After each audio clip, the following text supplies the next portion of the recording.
On Delta TV main news tonight, President Tinubu urged politicians to emulate legacy of late Michael Okpara, former Eastern Premier. Speaker, House of Representatives consider constitutional review for single-day elections. Banks face accusations of exploiting contract workers. And abroad, U.S. deportation programs leave West African migrants abandoned.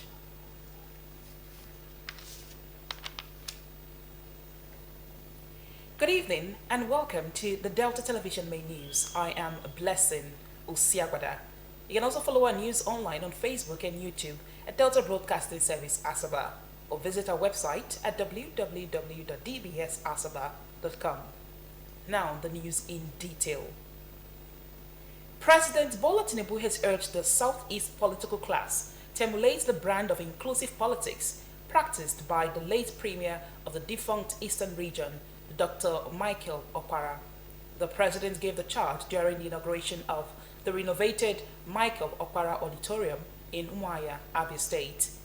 Represented by the Minister of Works, Senator Dave Umahi, President Tinubu described Dr. Okpara as a visionary politician who positioned the Southeast at the center of national politics and nation building. He praised the Abia State government for transforming the edifice into a modern landmark that reflects the memory of the late statesman. President Tinubu reaffirmed his high regard for the Southeast, stressing that his administration is committed to inclusive governance, national unity, and even socio-economic development across the country. The president's visit to Abia also included the inauguration of several projects designed to improve the well-being of residents. The Speaker of the House of Representatives, Honorable Tajuddin Abbas, says Parliament is considering a constitutional amendment that would allow all elections in Nigeria to be conducted on the same day. Currently, presidential and National Assembly elections are held on one day, while governorship and state assembly polls take place separately. Speaking in Abuja during a meeting with a European Union delegation, Honorable Abbas explained that holding all elections on the same day would enhance credibility and reduce voter apathy. The Speaker added that the House is committed to far-reaching electoral reforms. These include reserved seats for women and persons with disabilities, financial autonomy for state assemblies, defined roles for traditional rulers, and the conduct of all national elections on a single day. He appealed to the EU delegation for support in advocacy and publicity, stressing that state assemblies must also endorse the reforms for them to scale through. The National Assembly is expected to vote this month on proposed alterations to the 1999 Constitution. Past attempts to introduce same-day elections had failed to gain the required backing. Former presidential candidate Atiku Abubakar says Nigerians are eager for electoral reforms that will guarantee free, fair, and transparent polls where every vote counts. Atiku made the remark when he met with a European Union delegation led by Barry Andrews, a member of the European Parliament and head of the 2023 EU Election Observation Mission to Nigeria.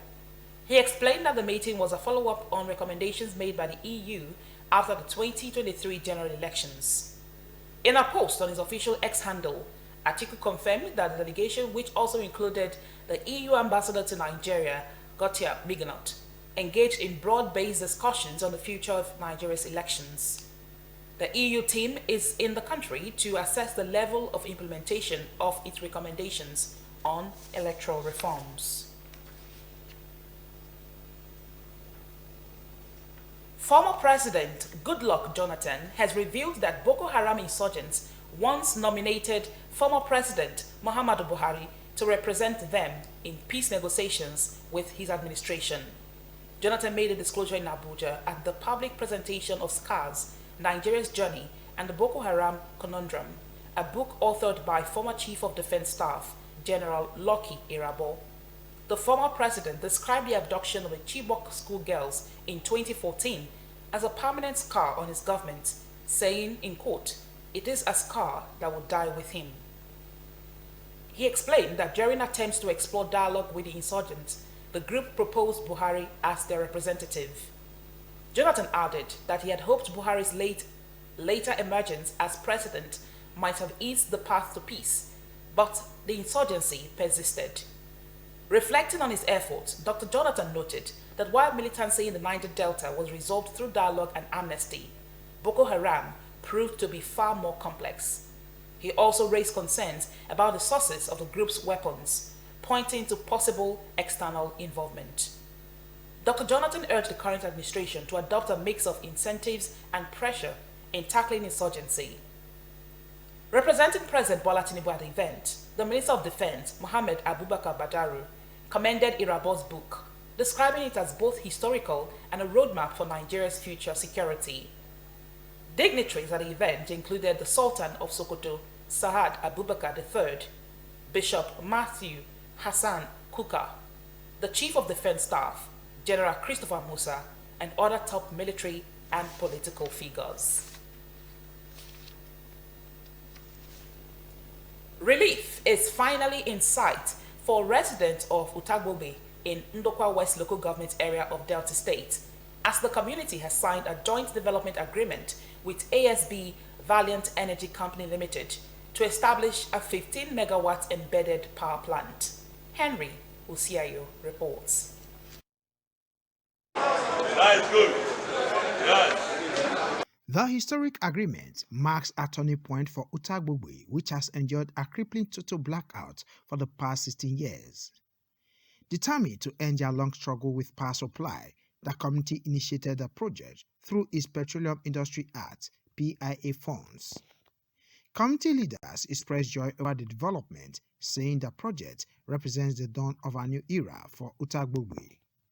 They explained that the decision to utilize the PIA funds for the power project was driven by the urgent need to bring an end to the years of darkness that have stifled economic and social development. The leaders appreciated the support of the Delta State Governor, Right Honorable Sheriff Oborewori, his deputy, Sir Monday Onyeme, and Ndokwa West Local Government Area Chairman, Honorable Obi Nzete. We have come here today for us to confirm this signing officially and formally, so that the entire Delta Nation, Nigeria as a whole, we hear that almost again we are on the right track. We just got our first tranche of PIA payment, and we decided that enough is enough. We are going to invest our money to light up our community. The community has taken initiative to take the bull by the horn in partnership with ASB Valiant, the mother body of Valiant Energy Limited. Today, we have signed and sealed the partnership agreement. Speaking at the official signing ceremony, Mr. Ayodele Ikumabai, the President and Chief Executive Officer of ASB Valiant Group, the parent firm of Valiant Energy, described the project as a product of extensive engagement and partnership with the community. He noted that the initiative is being executed under the provisions of the Electricity Act, which empowers states, local governments, and communities to invest directly in the electricity value chain. And we are here to sign a joint development agreement of embedded power plant. From today, with this understanding, we begin a serious work with the PB Electricity Distribution Company and the Delta State Electricity Board to be able to, regulatory board, to be able to advance this engagement that was consolidated today. And we are hopeful that within the next 12 months, as stated in our agreement, we will be able to come up with a solution that makes Kwale independent and all free. The high point of the event was the official signing of the agreement by the representatives of all the parties, sealing what many described as a long-awaited solution to a lingering problem. Henry Usiayo reporting. The rich cultural heritage of the people of Ebudaka Kingdom in Anyocha South local government area was brought to the fore during the celebration of its Iwaji New Yam Festival. Pere Botu has details.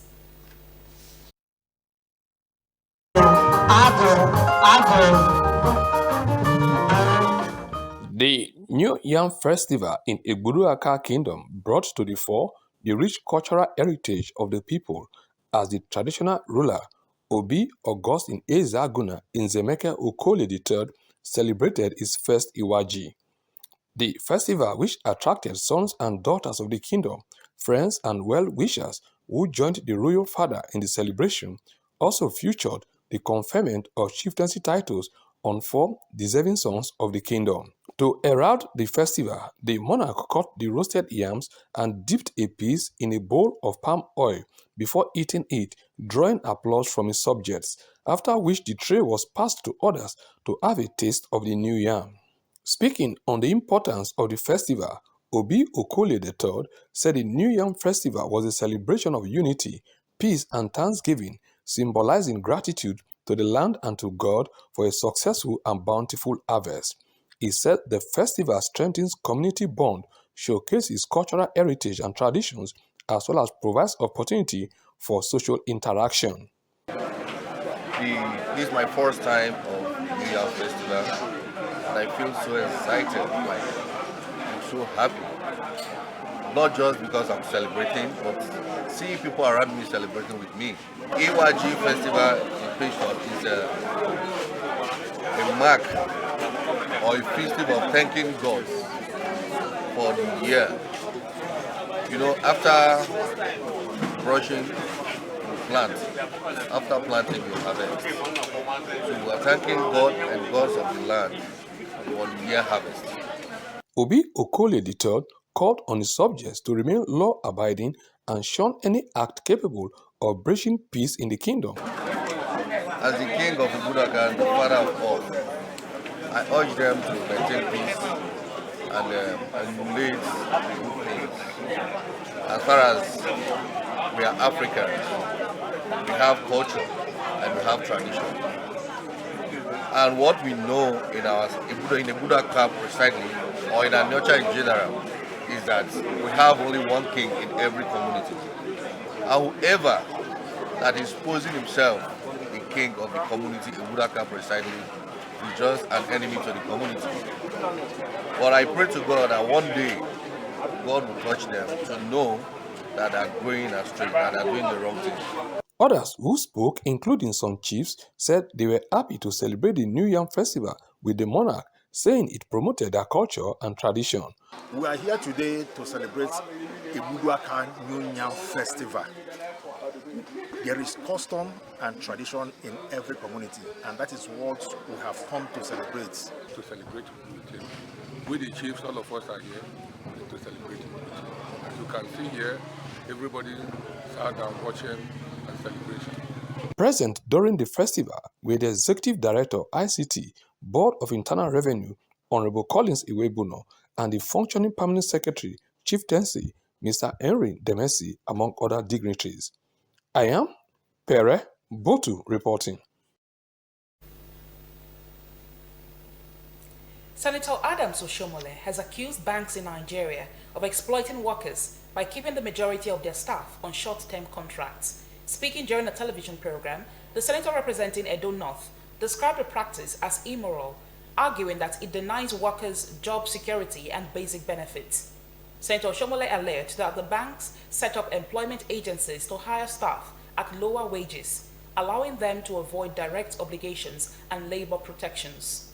He likened the system to modern exploitation designed to boost profits at the expense of workers' rights. His remarks come as reports show that contract staff make up about 65% of the banking workforce, with many earning less than half of what permanent employees are paid, and without pensions, health insurance, or housing allowances. Labor unions, including NUBI-FIE, have long raised concerns about stress, unethical sales targets, and fraud risks likened to outsourcing. They are demanding reforms that will guarantee permanent employment after 2 to 3 years of service.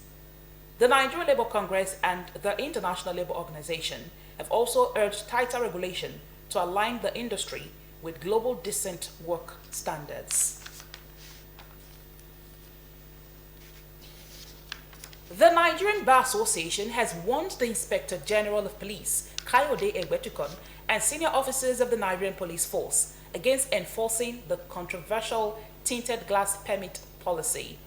In a strongly worded letter dated October 1st, 2025, the NBA's section on Public Interest and Development Law, known as NBA SPIDL, said the matter is already before the Federal High Court and must not be enforced until the court delivers judgment.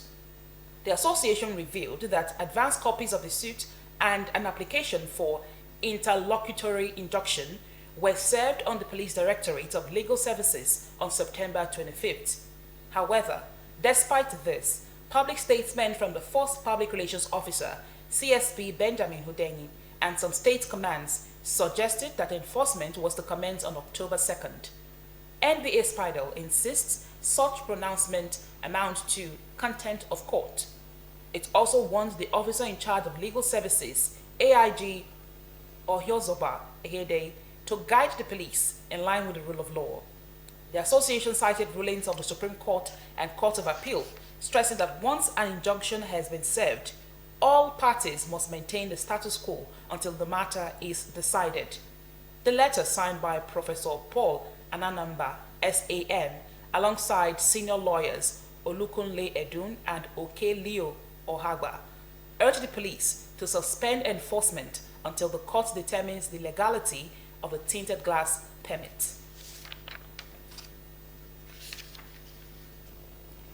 The Inspector General of Police will on Tuesday, the 7th of October, preside over the passing out parade ceremony for the 2022-2023 intake recruit constables from Edo and Delta states. A statement from the Police Training School, Benin City, says the event will commence at 9 a.m. at the school's parade ground. According to the statement, a total of 262 general duty recruit constables who successfully completed their training will be passing out at the ceremony. The Delta State government has announced that the Civil Service Commission will conduct a compulsory refresher course and promotion examination for officers on salary grade levels 5 to 10 in the state civil service who are due for promotion on the 1st of January next year. A statement signed by the Permanent Secretary and Director of Public Communication in the Ministry of Information, Mr. Harold Orji, says the refresher course will hold on Friday, October 10 from 9 a.m. to 3 p.m. at the Association of Senior Civil Servants of Nigeria Hall along Miriam Babangida Way, Asaba, while the promotion examination will take place on Saturday, October 11 from 9 a.m. to 11 a.m. at the TED Fund 1000 Capacity Hall, Dennis Osadebe University, Asaba. It says all eligible officers are required to come along with the letters of first appointment, last promotion, and staff identity cards. The statement stressed that only those whose names and particulars have been duly forwarded to the Civil Service Commission by their ministries or extra-ministerial departments will be accredited to participate. It further advised ministries and extra-ministerial departments yet to submit promotion briefs, minutes of Personnel Management Committee meetings, and clearance from the Office of the Head of Service to do so on or before Wednesday, October 8, warning that officers from the 14 MDAs would not be allowed to take part in the exercise. It emphasized that success in the promotion examination remains a prerequisite for the advancement of all concerned officers in the state's civil service.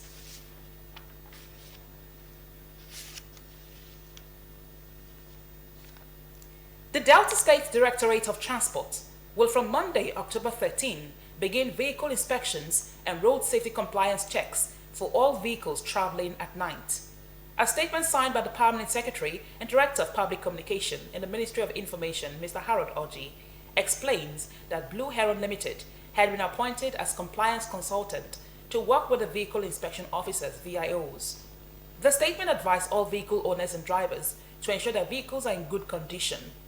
All lights and reflectors are functional, with a valid driver's license and vehicle particulars are available. It further stressed the need for spare tires and necessary accessories, warning against overloading with passengers or goods. According to the statement, the exercise is aimed at improving road safety, and members of the public are expected to give full cooperation to the officers. You're watching Delta TV Main News. Still to come, U.S. deportation programs leaves West African migrants abandoned. Details of the story and many more will come after the short break. Please stay tuned.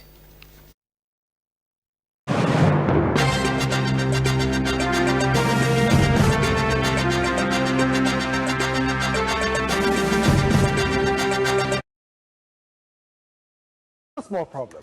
Despite all the entertaining ads we've created for you, some of you still haven't tried our services. Come on. First of all, we are a licensed microfinance bank. Sorry about that. For instance, you can open a business account with us and get our POS with it. It's good for your business. 99.99% reliable. I love it. Our card, it dey work. My money no dey hang. You can open a business or personal account with us in minutes. Ai na bude na daga wannan kujera. Our customer care is available. Abby? So, when it comes to reliability, security, convenience, and speed, you only need one bank. Join millions of happy customers. Download the MoneyPoint app or find an agent near you to get started. This ad is a MoneyPoint ad. Don't forget that.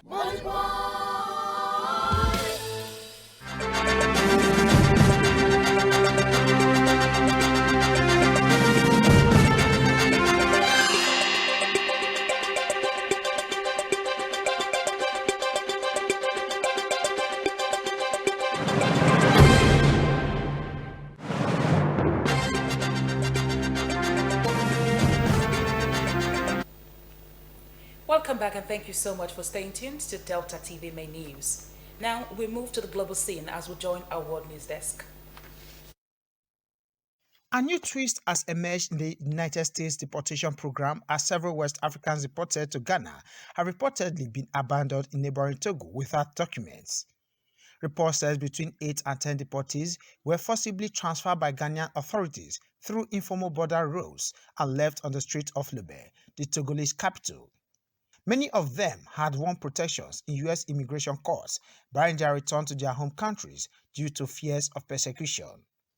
Human rights lawyer described the move as a loophole deal between Washington and Accra, warning that deportees risk torture, persecution, and imprisonment if returned to their countries. The United Nations has urged Ghana to halt such deportations to third countries where lives may be endangered. So far, up to 28 people have arrived in Ghana, with some later pushed into Togo. Welcome back. Let's join our business news desk for stories on business and the economy. The Nigeria stock market sustained its bullish momentum, with investors gaining over 171 billion naira in value.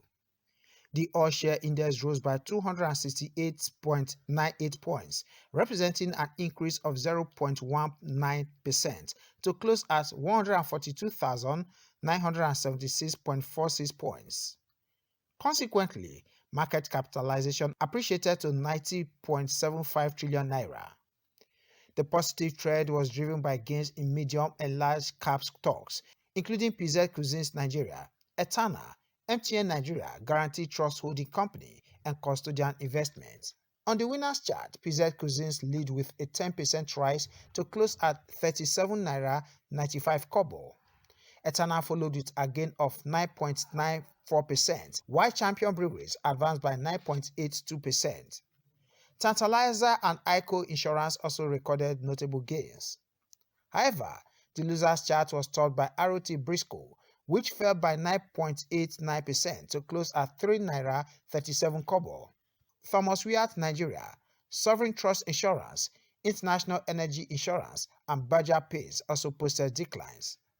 Meanwhile, trading activities surged significantly, with total volume rising by over 400% to 6.23 billion units, valued at 54.45 billion naira in 32,682 deals.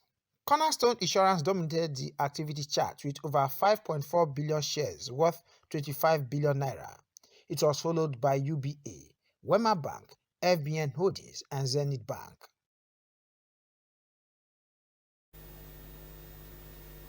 In sports, the World Football Governing Body, FIFA, has unveiled the official match ball for the 2026 World Cup, combining high-tech refinement and design details, celebrating the three co-host countries, the United States, Mexico, and Canada. The ball, called Triunda, was again designed by German manufacturer Adidas, provider of the official World Cup balls since the 1970 tournament.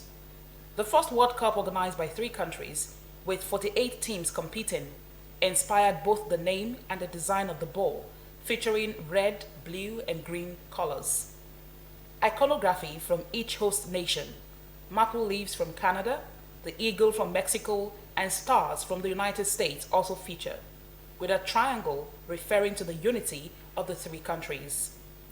Less visible are technological advancements that include deep seams designed to produce optimal in-flight stability and embossed icons that improve grip in wet or humid conditions. A motion sensor chip will relay information on the ball's movement, sending data to the Video Assistant Referee VAR system. The unveiling marks another step in the countdown to the North American World Cup, which will be held June 11 to July 19 next year. FIFA has launched its online phased ticket sales procedures with more than 4.5 million fans from 216 countries and territories entering the pre-sale draw. The tournament draw will be held in Washington on December 5.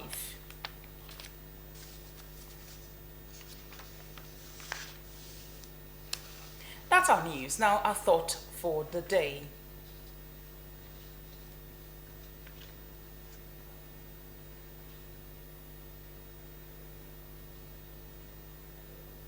Hope sees the invisible, feels the intangible, and achieves the impossible. And now to end the news, let's take a look at some of our major stories. President Bola Tinubu has urged the Southeast political class to emulate the brand of inclusive politics practiced by the late Premier of the defunct Eastern region, Dr. Michael Opara. The President gave the charge during the inauguration of the renovated Michael Opara Auditorium in Umuahia, Abia State. The Speaker of the House of Representatives, Honorable Tajuddin Abbas, says Parliament is considering a constitutional amendment that would allow all elections in Nigeria to be conducted on the same day. Currently, presidential and National Assembly elections are held on one day, while governorship and state assembly polls take place separately. Senator Adams Oshomole has accused banks in Nigeria of exploiting workers by keeping the majority of their staff on short-term contracts. Speaking during a television program, the senator representing Edo North described the practice as immoral, arguing that it denies workers job security and basic benefits. We also reported that a new twist has emerged in the United States deportation program, as several West Africans deported to Ghana have reportedly been abandoned in neighboring Togo without documents. Reports say between 8 and 10 deportees were forcibly transferred by Ghanaian authorities through informal border routes and left on the streets of Lomé, the Togolese capital. Many of them had won protections in U.S. immigration courts, barring their return to their home countries due to fears of persecution. That ends our news. You can also follow our news online on Facebook and YouTube at Delta Broadcasting Service Asaba, or visit our website www.dbsasaba.com. Thank you so much for watching. I am Blessing Usiagbada. Good evening and have a wonderful night rest. Bye for now.